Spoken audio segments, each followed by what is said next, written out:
안녕하세요. 오늘도 사연살롱을 찾아주셔서 감사합니다. 30대 중반 여성이에요.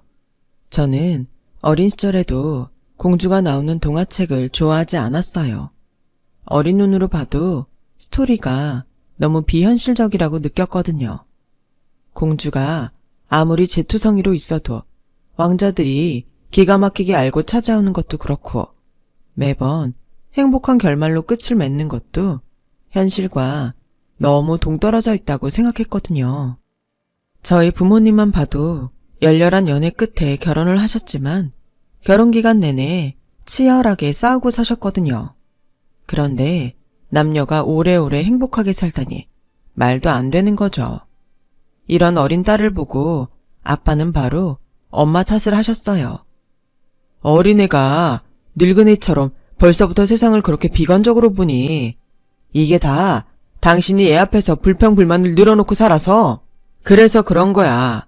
하여간 옆편 내가 애 앞에서 할 말 안 할 말 안 가리고 하니 자식이 뭘 보고 배우겠어.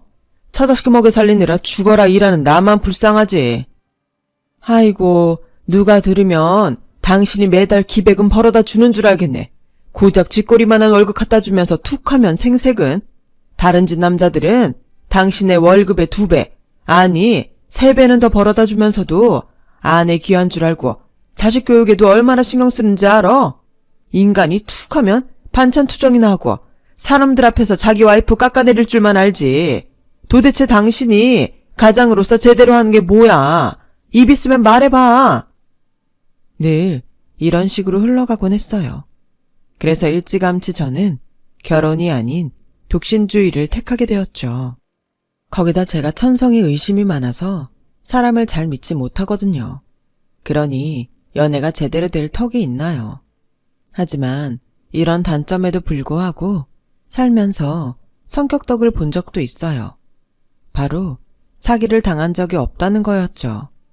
심지어 한국뿐만 아니라 해외여행을 가서도 그 흔한 환전 사기나 택시요금 사기도 당한 적이 없을 정도였죠. 그렇다 보니 영화나 TV 드라마에서 흔히 나오는 사랑에 속고 돈에 우는 여자들이 그렇게 한심해 보일 수 없었어요. 아무리 사랑에 빠지면 눈에 콩깍지가 씌인다지만 어떻게 사랑과 사기를 구분 못할까 했었죠. 그런데 저처럼 의심병 기질이 다분한 사람도 막상 닥치고 보니 아주 속수무책이더군요. 그것도 아주 제대로 눈탱이를 맞은 거예요. 깨를 볶아도 모자랄 신혼기간에 인생의 나락으로 떨어진 저의 이야기를 해볼게요. 앞서 말씀드린 대로 저희 부모님은 눈만 마주치면 서로 으르렁댈 정도로 사이가 안 좋으셨어요. 마치 전생의 원수가 만나 산 것처럼 싸움이 끊이지 않던 부모님은 제가 중학교 2학년이 되던 무렵 결국 이혼을 하고 말았어요. 솔직히 놀랍지도 않더라고요. 시기가 언제냐가 관건이었을 뿐 두 분의 이혼은 전부터 기정사실처럼 받아들이고 있었으니까요. 그런데도 부모님께서는 사춘기 딸이 당신들의 이혼으로 인해 혹여 삐뚤어지지 않을까 노심초사하셨어요. 이혼을 앞둔 상황에도 저를 위해 제주도로 마지막 가족여행을 떠나셨을 정도였거든요.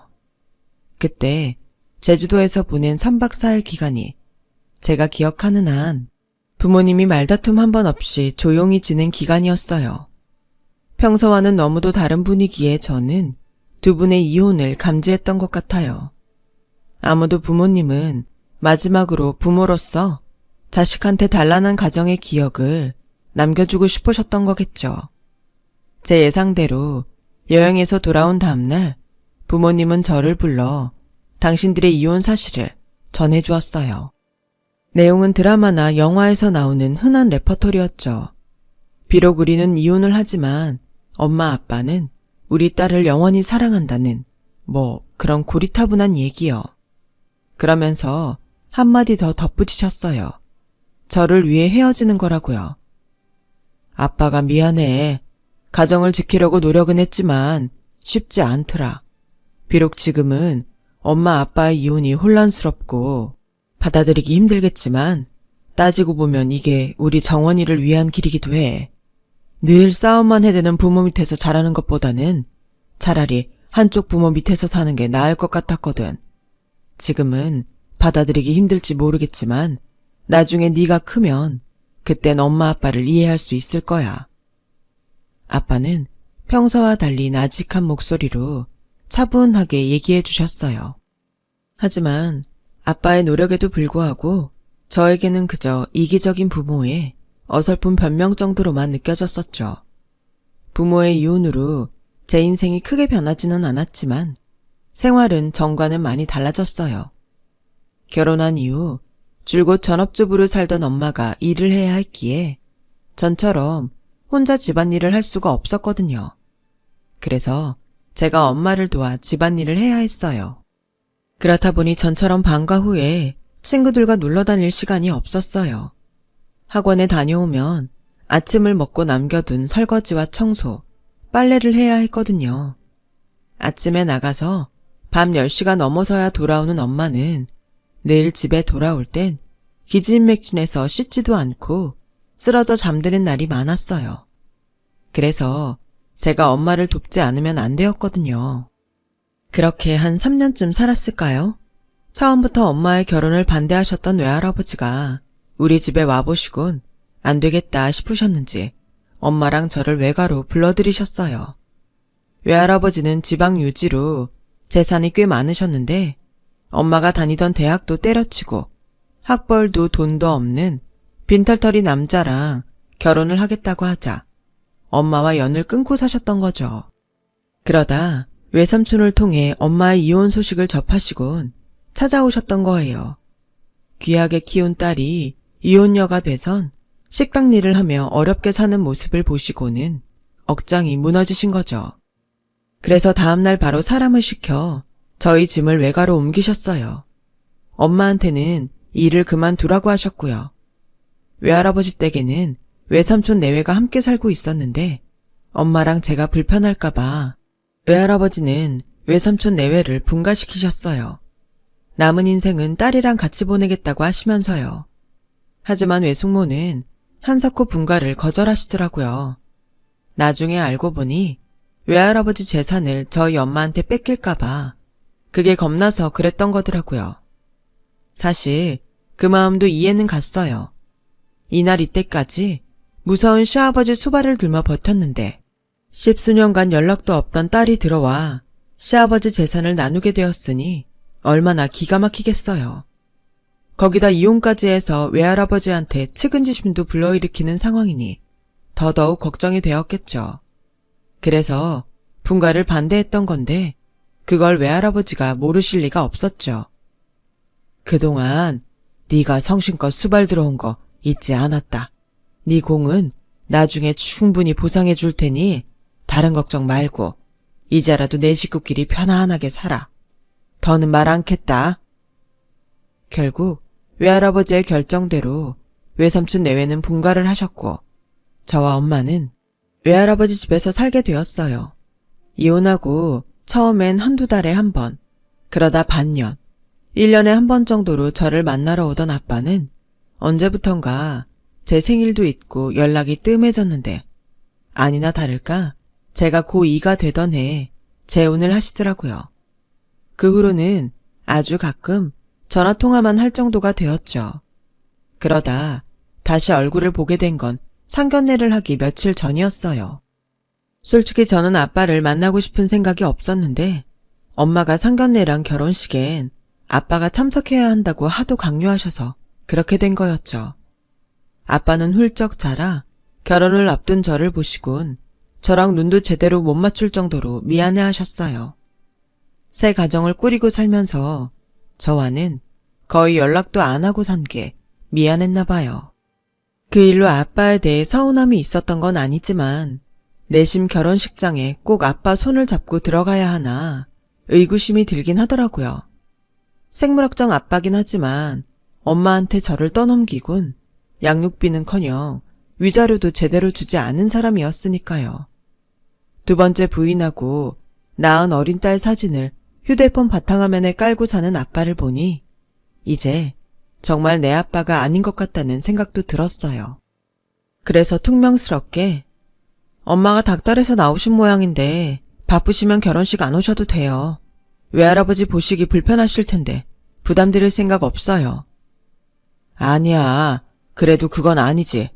자격도 없는 나한테 이렇게 아빠 노릇할 기회를 줘서 오히려 고맙다. 그래, 남편감은 어떤 사람이니? 개인 사업하는 사람이에요. 나이는 저보다 4살 위고 그 사람도 이혼가정에서 자라서 가족이 어머니랑 여동생이랑 뿐이에요. 그럼 시어머니 모시고 사는 거니? 그렇게 될 것 같아요. 시어머니랑 같이 살 거란 말에 아빠는 인상을 찌푸리더군요. 아무리 남처럼 연락도 않고 사는 사이지만 그래도 당신 딸이 시집살이를 하는 건 못마땅한 것 같았어요. 개인 사업이라면 정확히 어떤 분야의 사업을 말하는 거니? 회사 규모는 크다니? 재정은 탄탄하고 제대로 알아보고 만나긴 한 거지? 아빠는 마치 흥신소 직원처럼 남편에 대해 캐물으셨어요. 그 모습은 분명 딸을 걱정하는 아빠의 모습이었지만 왠지 그때는 그렇게 불편할 수가 없더라고요. 이제 와서 아빠 노릇 좀 해보겠다는 거야 뭐야. 괜히 삐딱한 생각만 들었거든요. 정확히는 나도 잘 모르지만 투자 관련 회사라 그랬어요. 근데 아빠가 이러는 거 나 좀 기분 나쁘려고 그래요. 그러니까 취조하듯 그러지 마세요. 엄마랑 외할아버지한테도 검증받고 결혼 승낙까지 받은 사람이에요. 그러니까 취조하듯 이러지 말란 말이에요.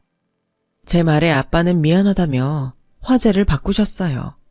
하지만 이내 또다시 남편에 대한 얘기로 흘러갔죠. 바로 집 문제였어요. 왜 하필 시댁에 들어가 살려고 하는 거냐고 말이죠. 아빠는 혹시 신혼집 구할 돈이 없어서 그런 거라면 아빠가 얼마 정도는 도와줄 수 있다고 하더라고요. 저 잘할 때 양육비 한번 안 보내준 분이 그런 얘기를 하시니까 솔직히 기분이 좀 묘하네요. 근데요, 아빠가 걱정할 만큼 제 시댁 형편 어려운 집 아니에요. 강남에서 50평대 아파트에 사는 집인걸요. 그리고 돈이 필요하면 외할아버지한테 부탁하면 될 일이고요. 그 말에 아빠는 멋쩍은 듯 쓴웃음을 지었어요. 괜히 번데기 앞에서 주름 잡은 꼴이 되었으니까요. 결국 아빠는 외할아버지의 눈총을 받으면서도 상견례와 결혼식에 혼주 자격으로 참석했어요. 아빠에 대한 감정이 좋지 않았던 저였지만 딸을 위해 가시방석 같은 자리를 끝까지 지켜주는 모습을 보면서 살짝 울컥하더라고요. 사실 아빠는 결혼 기간 동안 엄마랑 사이는 안 좋았지만 그래도 저한테는 세상 둘도 없는 아빠였거든요. 제게 처음 자전거를 가르쳐주신 분도 아빠였고 국자를 태웠다고 엄마한테 욕을 먹으면서도 제게 뽑기를 만들어주신 분도 아빠였고 삼복더위에 고열에 시달리는 저를 업고 병원으로 달려간 분도 아빠였으니까요.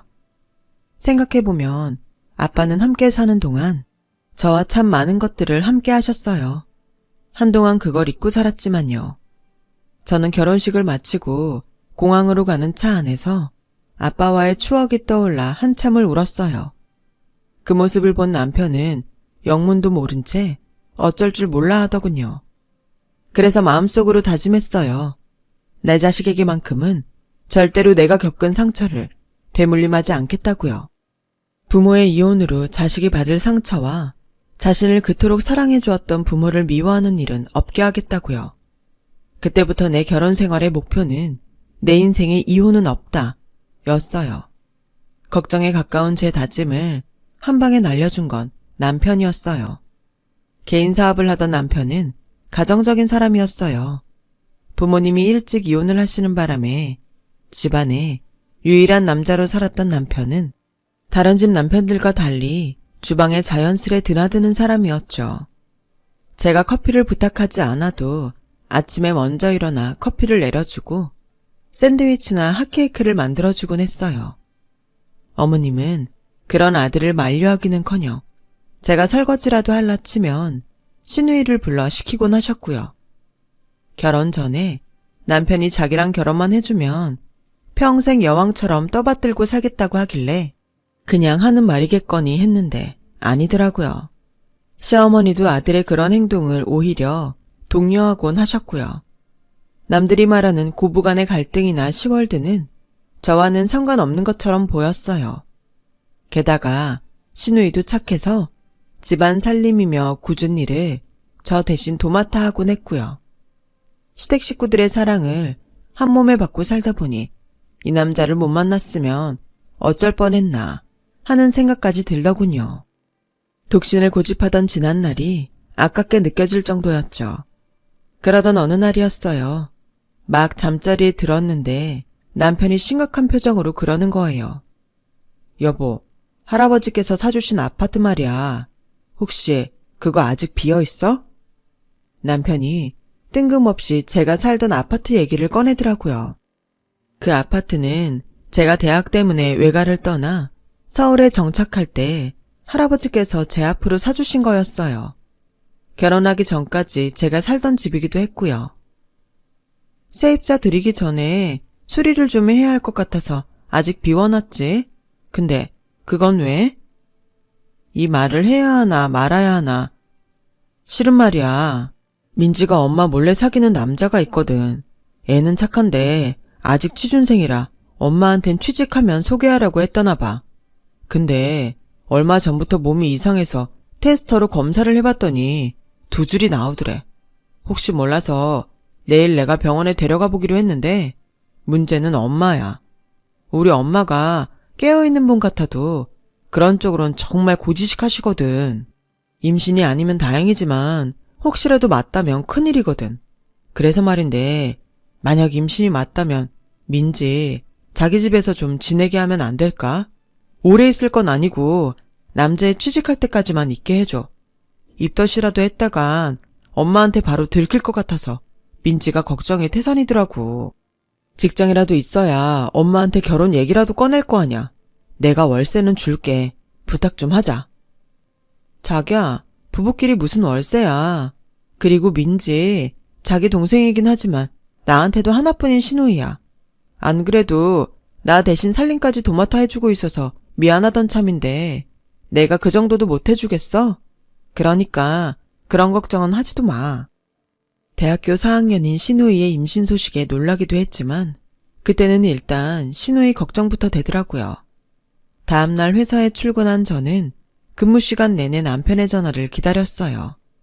그리고 드디어 연락이 왔는데 임신이 맞더라고요. 뭐? 벌써 10주나 됐다고? 그럼 2달 반이나 됐다는 얘긴데 금방 배 불러오겠네. 어떡해? 내 말이 민지가 생리불순이 심해서 일찍 눈치를 못 챘다네. 그나저나 일을 어쩌냐? 엄마 알면 까무러치실 텐데 미치겠네. 자기야, 일단 오늘 바로 민지를 자기 아파트로 옮겨야 하니까 아파트 번호키 비번 좀 알려주라. 엄마 문화센터 가신 사이에 내가 얼른 집으로 가서 민지 짐 빼다가 옮기게. 결국 우려하던 일이 현실이 되자 우리 부부는 어머님 몰래 시누이를 제 아파트로 옮겼어요. 그리고는 어머님한테는 시누이가 전화해서는 동기들과 함께 교수님을 따라 남해로 봉사활동 떠난다고 했고요. 그런 거짓말로는 길게 시간을 벌 수는 없겠지만 일단은 별 도리가 없었어요.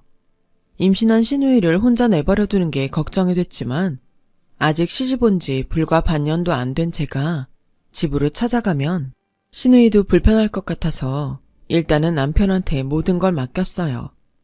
대신 그동안 시누이가 하던 일을 제가 도맡아 하게 되었죠. 그동안 몰랐는데 직장일 하랴 퇴근 후 살림하랴 몸이 10개라도 모자랄 판이었어요. 거기다 뜬금없이 시누이 얘기를 꺼내는 어머님 때문에 매일 살얼음판을 걷는 것처럼 조마조마했어요. 그렇게 한 달쯤 지나자 어머님은 한 달이 되도록 집에 안 오는 시누이가 걱정된다면서 직접 학교로 찾아가 보겠다고 하시는 거예요. 그래서 하는 수 없이 시누이와 시누이 남친이 집으로 찾아오고야 말았죠. 시누이의 임신 사실을 들은 어머님은 예상대로 충격을 받으셨는지 뒷목을 잡으셨어요. 그 앞에서 시누이와 남자친구는 싹싹 빌며 결혼을 승낙해달라고 부탁을 했지만 어머님은 끝내 허락을 안 해주셨죠. 남편과 상의 끝에 어머님의 허락이 떨어질 때까지 시누이와 남자친구를 제 아파트에서 지내게 했어요. 결혼 전이기는 했지만 두 사람이 결혼할 의지가 강했고 무엇보다 시누이가 잘못되면 어쩌나 걱정이 되었거든요. 어차피 엎질러짐을 어머님이 설마 끝까지 반대하겠냐 싶기도 했고요. 그런데 한 달이 지나고 두 달, 석 달이 지나도록 어머님이 허락을 안 해주시지 뭐예요. 조금 있으면 시누이 배가 점점 불러올 텐데 말이에요.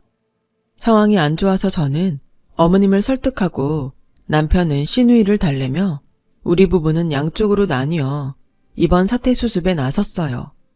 몸은 하나인데 할 일은 늘어만 가니까 저도 정말 죽겠더라고요. 그런데 희한한 일이 벌어진 거예요. 점심 식사를 마치고 막 근무를 시작하려는데 모르는 번호로 전화가 왔더라고요. 관리실이라고요? 네, 제가 702호 주인 맞는데요. 무슨 일이세요? 네? 신고가 들어왔다고요? 아파트 관리실 직원 말에 따르면 저희 집이 불법 숙박업소로 이용돼서 주민들 신고가 들어왔다는 거예요. 그래서 거기엔 시누이 부부가 임시 거처로 사용하고 있다고 말을 했더니 시누이가 외국인이냐고 묻는 거예요. 외국인들이 캐리어를 끌고 저희 집에 자주 드나든다고요. 도대체 이게 무슨 소린가 싶어서 회사에 반차를 내고 제 아파트로 향했어요. 집에 도착하기 전에 시누이한테 전화를 했는데 안 받길래 번호키를 누르고 현관문을 열었는데 글쎄 안에서 외국인 남녀가 저를 보더니 비명을 지르지 뭐예요. 정작 놀란 건 전데 말이죠. 그래서 누구냐고 물었죠. 그랬더니 게스트래요. 에어비앤비를 통해 예약했다나요? 그래서 여긴 내 집이고 나는 거기에 내 집을 숙소로 올린 적이 없다고 하자 황당한 표정을 짓는 거예요. 체크인 하던 날 집주인 여자를 만나서 가전제품 사용법도 듣고 웰컴 선물도 받았다면서요. 그래서 주인이라는 그 여자랑 연락한 번호 좀 알려달라고 했더니 글쎄 시누이 전화번호더라고요. 내 전화를 안 받길래 외국 여자 전화로 전화를 걸었더니 바로 받는 거예요. 어찌나 화가 나든지 정말. 제 전화를 받은 시누이는 만나서 설명하겠다며 근처 카페에서 보자더군요. 20분쯤 뒤 카페로 들어온 시누이는 저를 보자마자 닭똥 같은 눈물을 뚝뚝 흘리면서 이실직고를 했어요.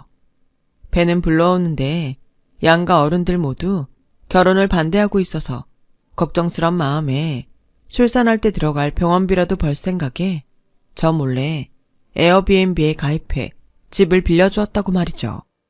그런 거라면 진작 나한테 말을 하지 그랬어요. 돈 문제라면 나랑 그이랑 충분히 도와줄 수 있잖아요. 언니한테 미안해서 그러죠. 언니 집에 얹혀 사는 것도 미안한데 어떻게 병원비 얘기까지 해요. 우리가 남인가요? 내 남편 동생이면 내 동생이나 마찬가지예요. 그러니까 미안한 마음 가질 거 없어요.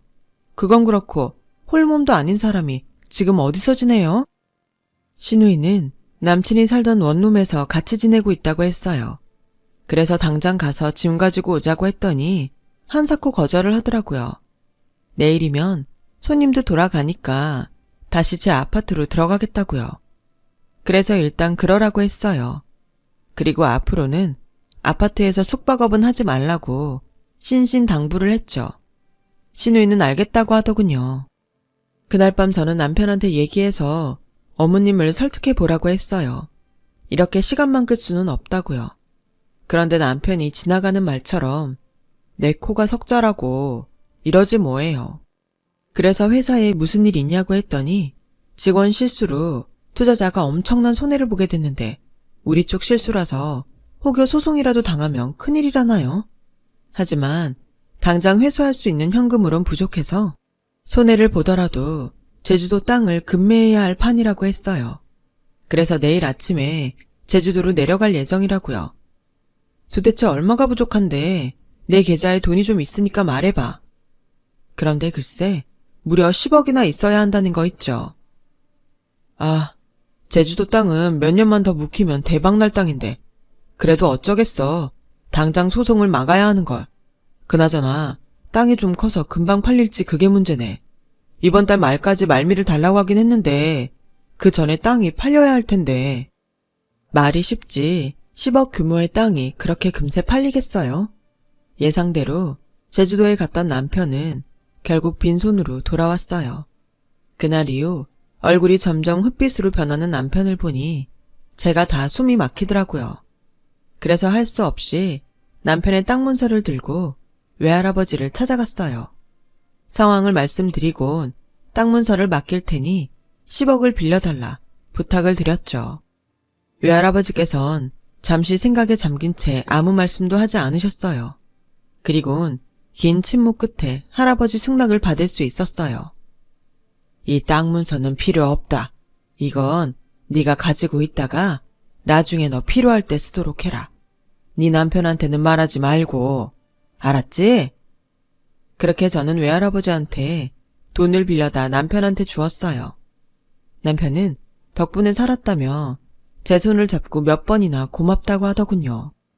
다음날 남편은 활짝 핀 얼굴로 출근을 했어요.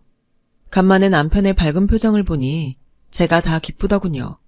그런데 그 모습이 마지막일 줄 누가 알았겠어요. 퇴근 후 집에 돌아와 보니 온 집안에 불이 꺼진 채 캄캄하더라고요. 거실로 들어와 불을 켰는데 세상에 소파고 식탁이고 아무것도 없이 집이 텅텅 비어있지 뭐예요. 마치 이사 떠난 빈집처럼 말이죠. 그래서 남편한테 전화를 걸었더니 없는 번호라는 거예요.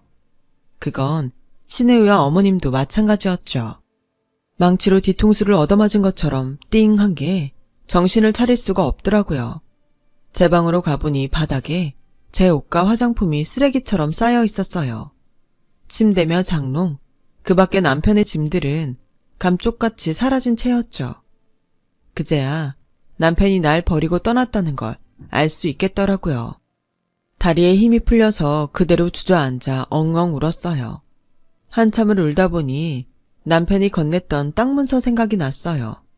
그래서 땅 문서를 들고 아파트 상간의 부동산에 가서 알아봤더니 위조된 가짜 문서더라고요.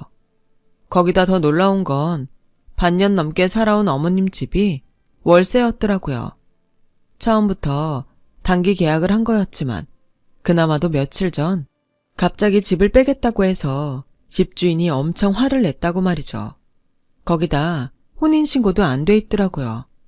그나마 알고 있던 휴대폰 번호도 바꾼 상황이라 결국 제가 남편에 대해 아는 건 아무것도 없었어요.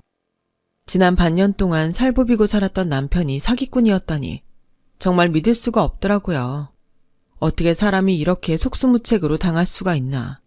아무리 생각해도 이해가 안 갔어요. 결국 저는 사기꾼과 살면서 제 손으로 외할아버지 돈을 빌려다가 사기꾼 입에 고스란히 털어넣은 셈이었죠. 바보같이 말이에요. 저는 그 충격으로 회사에 사표를 내고 제 아파트에 틀어박혀 지냈어요. 얼마 뒤 제게 상황을 전해 들은 엄마는 그 길로 달려왔더라고요. 엄마는 혹여 제가 나쁜 마음을 먹지 않을까 걱정이 되셨는지 한시도 제 곁을 떠나지 않았어요. 그렇게 2주 정도 지났을까요? 아빠한테 전화가 온 거예요. 다짜고짜 지금 경찰서에 있다며 당장 거기로 오라고 하지 뭐예요? 피곤하다고 싫다고 했더니 그놈 잡았다. 사기꾼 일당. 그러니까 당장 이리로 와. 정확한 이름조차 모르는 사람이 작정하고 숨었는데 무슨 수로 찾냐 싶었지만 속는 셈 치고 엄마와 함께 경찰서로 가봤어요. 그랬더니 정말 남편과 시어머니, 시누이가 나란히 앉아서 고개를 푹 숙이고 있지 뭐예요.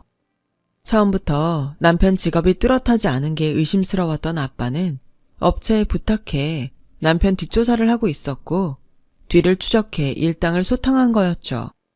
민지야, 아빠가 뭐라 그랬어? 의심이 독이 되기도 하지만 잘 쓰면 약이 될 수도 있다고 했잖아. 넌 나 닮아서 의심도 많은 녀석이 어쩌자고 이런 사기꾼한테 속아? 아빠 말을 듣고 보니 생각이 났어요.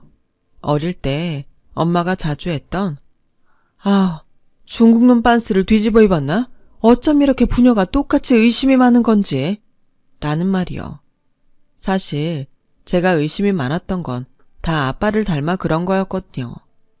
어릴 땐 엄마의 그 말이 그렇게 듣기 싫었는데 지금에 와서 그 덕을 보게 될 줄 누가 알았겠어요. 이젠 더 이상 내 아빠가 아니라고 생각했는데 딸을 위해 긴 시간 동안 제 주변을 살펴주시다니. 역시 세상엔 내 부모만큼 나를 아껴주는 사람도 없다는 생각이 들었어요. 생각이 거기까지 이르자 나도 모르게 아빠 품에 달려들어 펑펑 울고 말았죠. 아빠는 그런 제 등을 쓰다듬어 주시며 어린아이 어르듯 괜찮다고 내 잘못이 아니라고 위로해 주셨어요. 아빠 덕분에 사기꾼 일당도 잡고 잃어버렸던 돈도 찾은 저는 남편 놈이 써버린 4천만 원을 채워 외할아버지께 돌려드렸어요. 그리곤 종종 아빠한테 전화해 안부 인사도 하고 있어요. 현재 남편과 시어머니, 시누이는 결혼 사기와 공문서 위조 등 여러 제목으로 형사 고발된 상태예요. 거기다 이번 사건을 조사하던 형사가 저와 비슷한 수법으로 사기를 당한 피해자를 몇 건 더 발견한 덕분에 사기꾼 가족의 형량과 벌금은 더 늘어날 거라고 하더라고요. 남의 등쳐먹고 살려는 자들의 말로가 이렇다는 걸 보여주듯 말이죠. 그런 의미에선 인생은 뿌린 대로 거둔다는 진리를 새삼 깨닫게 되네요. 제 사연을 들어주셔서 감사합니다. 주변에 좋은 분과의 인연이 가득하시길 바랍니다. 행복하세요. 여러분, 사연 댓글에 응원과 현명한 조언 부탁드려요. 좋아요와 구독은 저에게 큰 힘이 됩니다. 오늘도 좋은 일 가득하세요.